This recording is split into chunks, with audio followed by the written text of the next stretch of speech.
Israel has continued strikes across southern and eastern Lebanon, while Hezbollah has been firing explosive drones, rockets, and artillery at Israeli positions.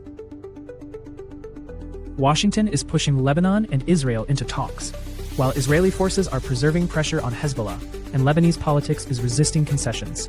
Hezbollah is rejecting disarmament and is way. If Hezbollah does not reduce attacks, and a US-Iran understanding does not include clear arrangements for Hezbollah, the negotiations will fail, and cross-border strikes will increase, worsening the POP.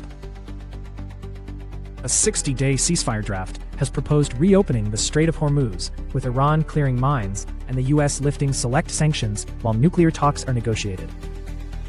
Negotiators are tying maritime access to economic relief and parallel nuclear negotiations to shift leverage from kinetic strikes to staged diplomacy and market stabilization. If the deal holds, oil prices will fall, insurance and shipping costs will ease, and ally breathing room will increase. If it collapses, energy markets will spike, sanctions will tighten, and regional. The president has said he doesn't think about Americans' financial situation while negotiating with Iran, as CPI has risen 3.8% and petrol has jumped above $4.50. The administration is defending military pressure on Iran while energy prices and inflation are rising, making domestic voters blame national policy choices. This will increase political attacks and force the White House to promise or deliver economic relief. Failure to lower prices will magnify the quote in midterm messaging. The Makerfield by-election has been triggered for 18 June after the sitting MP stood aside and Andy Burnham has launched his return to Parliament. Local politics is showing Reform UK gaining ground, while Labour figures are contesting strategy. The Greens are weighing tactical choices, and migration and fiscal credibility are driving voter shifts.